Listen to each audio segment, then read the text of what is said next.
Hello. Hello again. Cochav Elkayam, Levy is the founder and chair of the Civil Commission on October 7th Crimes by Hamas against women and children. She's doing the most important work and very difficult work. And I would want to open, Cochav, by asking you, because there has been this period of time, this year and 3 months, as an opportunity to reflect on what you have been doing, the documenting, the uncovering, also the archiving, giving voice to the voiceless, and doing all this while also having to fight denialism. So I think my first question to you is sort of looking back on this year and 3 months. What is, the thing that you are now focused on in your work? So first of all, thank you so much for having us. Thank you for this opportunity, and really mostly thank you for your heartwarming welcome, for your hug, for your support throughout this year. And I've been thinking a lot of your question, Yonit, of reflections of this year. And I immediately remember how it all started, like when we were understanding the global silence, the magnitude of the fact that so many international organizations that have the responsibility, the basic responsibility of giving voice to the victims, have remained silent. And how we immediately understood that we have to establish an archive under the most compelling international standards, like the understanding that we have to preserve the historical truth for our people, for legal purposes. And I remember saying that, but really I didn't understand what it entails. Like the mission was clear, the shlichut was clear, but I didn't understand the traumatizing effect of it. I think one of the greatest challenges that we are facing is the traumatizing effect to the team, and the fact that we decided to take upon ourselves a mission that is very, very difficult, but also proves itself to be so crucial. And this is to our question about the denialism. What I found a year after is that the denialism has just become more sophisticated, more intelligent, and it deeply worries me. I was sharing with you, Yonit, about Amit Sosna. For instance, immediately after Amit Sosna shared her personal, we almost don't have victims that can share in first voice what happened to them. And Amit Sosna was brave enough to share her testimony of what she has experienced in captivity, in Hamas captivity. And then the British Times has released a report by very experienced journalists, putting a question mark on why she did that, using her words, that she said that she did it for her friends that are still in captivity, to put question marks on whether this really happened. And also, like 3 weeks ago, I received an invitation for a conference of a very respected conference on the Middle East studies that has a panel with 3 very respected scholars asking whether the sexual atrocities indeed happened. And I often think we don't have to be feminist scholars, legal scholars, to understand what happens when hundreds, thousands of terrorists enter our country to homes, to families' homes, and to found people in their pajamas, to bases when they found soldiers in their pajamas. You don't have to be so experienced. So that's one thought that I had. And thirdly, I want you all to understand that the legal battlefield has just begun. We started this. So we're fighting this denialism, and this is what gives us purpose, like to make sure we document everything in the best way possible, not only by the government, that the government is doing that as well, but as a civil effort the first question we're asked is, are you funded by the government? Is the government providing you the information that you're sharing with us? So this is the importance of doing this as a non-governmental effort. And one last thing, I think the understanding that the global attention is declining, even our attention, it's difficult to keep talking about the sexual atrocities. And how do we keep this conversation going? So as a reflection, it's hard for us. I just want you to know that we need you to stay with us. We cannot do this alone.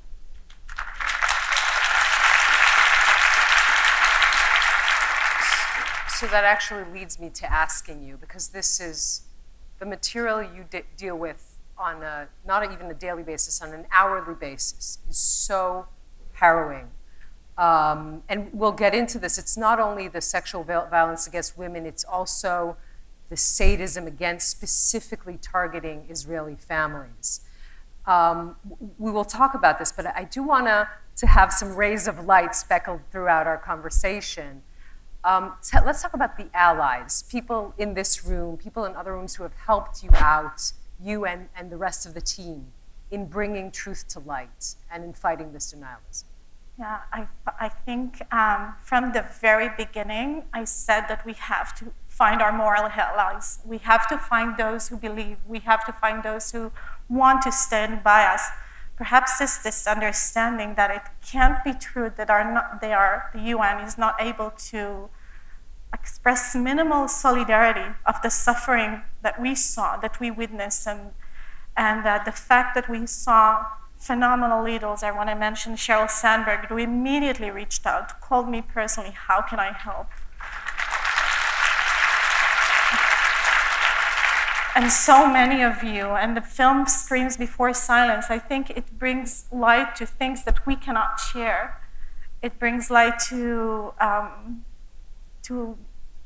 everything that unfolded on that day.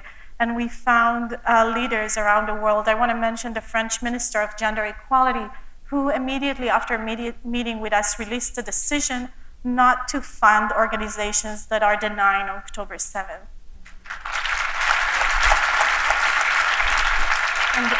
And all of you, of course, all of you, your kind eyes, your kindness,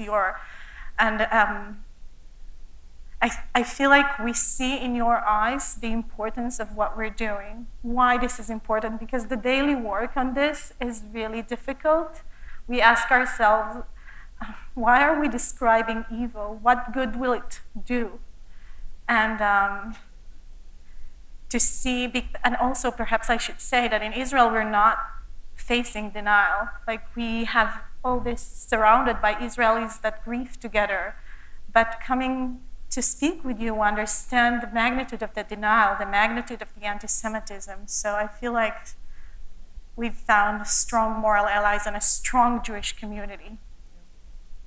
That's a thank you to all of you. And I do want to talk, this isn't an easy conversation, but you, with your work, stumbled upon, as I said, not only the sexual violence, but also General Petraeus calls this in his recent book. He says that the Nukhba, the forces of Hamas, were like Islamist Einsatzgruppen.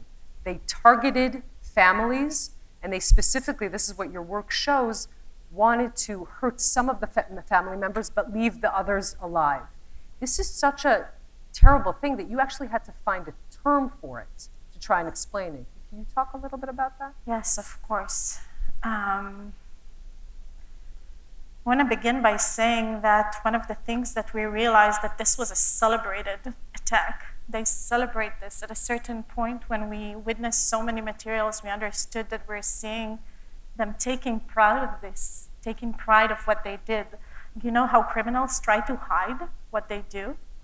So here they were, chanting religious statements, and I often say that they provided us a window to hell because they documented themselves doing this. And at the beginning, we said that we have to document all the war crimes against women and children. Women and children are protected population under international law. And we were understanding that we're not seeing only sexual atrocities, but torture and burning of bodies and cutting of organs and targeting female organs. And we were like, okay, we want to cover all war crimes against women and children. And as I said, no one sorted the materials for us. We threw ourselves into the fire in many ways. And so we started looking for all the images with women and children. And then gradually we started identifying another family and another family. And the terrorists entering the houses, murdering family members in front of one another.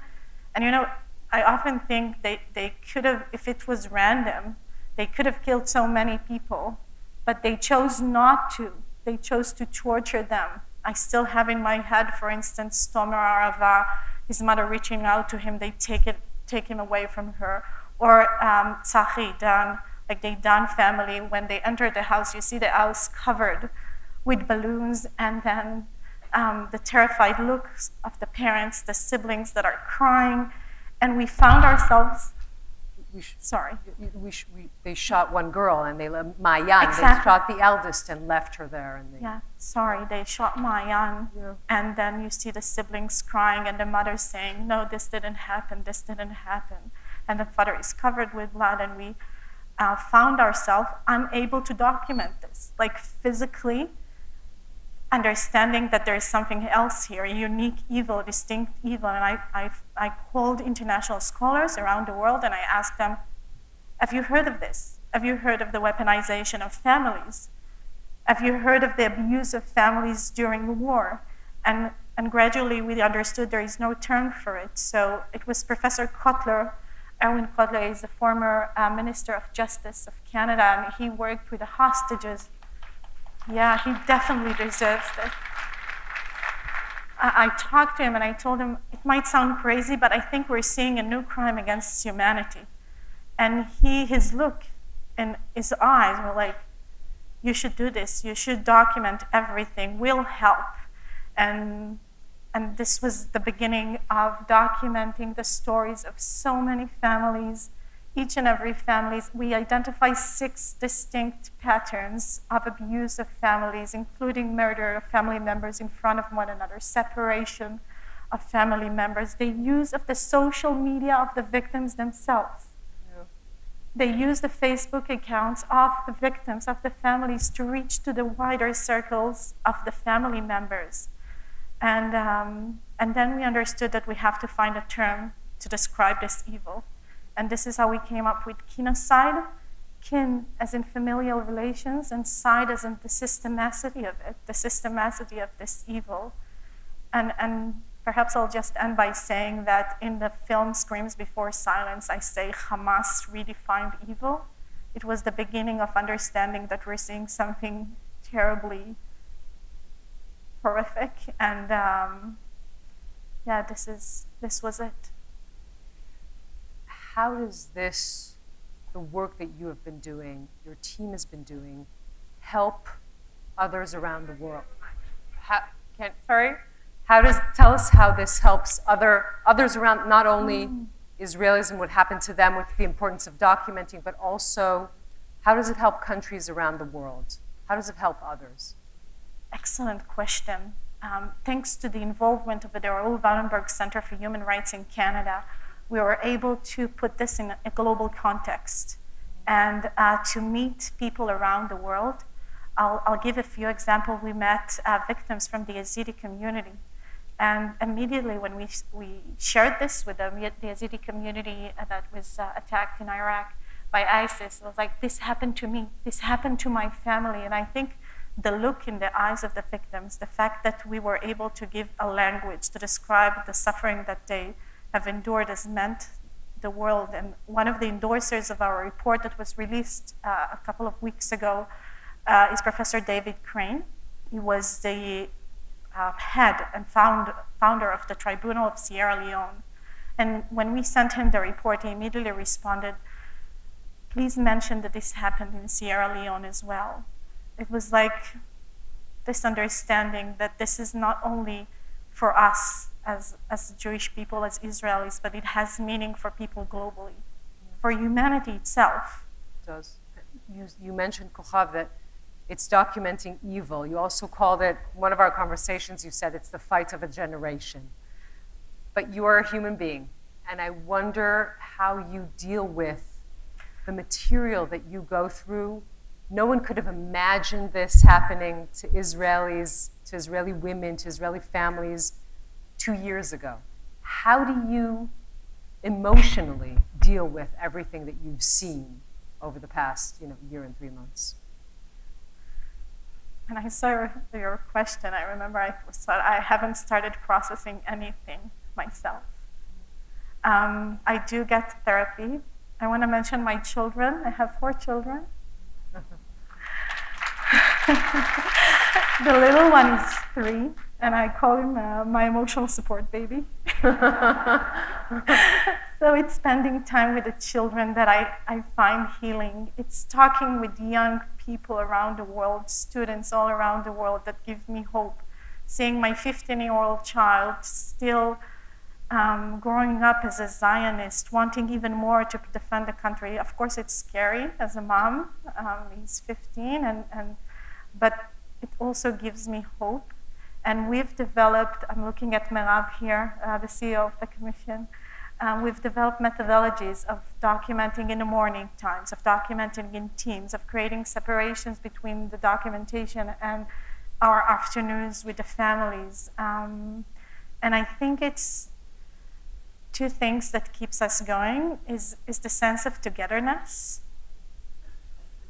the understanding that we're not alone, and the sense of shlichut, of the purpose of doing this, not only for our generations, but really for generations to come. Mm-hmm. It was a question about hope and how to process, but I do want to say that one of the most difficult thoughts that I'm dealing with is the fact that we are creating an archive that actually our grandchildren are going to open. And for me, it's one of the most devastating understanding.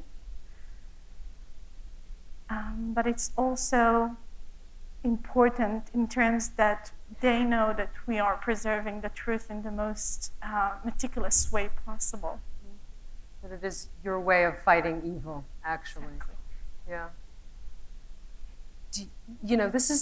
This is an urgent thing, not only because of what happened, but because in many ways it's still happening. There are hostages still there. We hope, we pray and we hope that we are finally going to see them home. But if the Amit Sosana example, the story that you told when you started talking, she talked about what happened to her in captivity, meaning there are people still in the clutches of these monsters, and that just underscores how urgent it is. Exactly. To bring them home. We often say this is ongoing. We still have hostages there. We have to bring them back, and also the families that get videos of Hamas, and for instance, the family of Liri al-Bag. Mm-hmm. It's another form of torture, and I often think. You mentioned that I said this is the fight of our generation. It's so difficult to fight for truth, especially when we feel like so many are working against us. I found myself saying, that we're seeing an international system that is working against us. I'm smiling because just I see myself from outside. Am I the one that is teaching human rights law, feminist theories? I'm saying that we're seeing an international system that is working against us. So I want to say that it sometimes feels like a lost battle. It sometimes feels like it's so difficult to keep repeating the truth, but this is exactly what we have to keep doing. We cannot lose the hope that truth will prevail.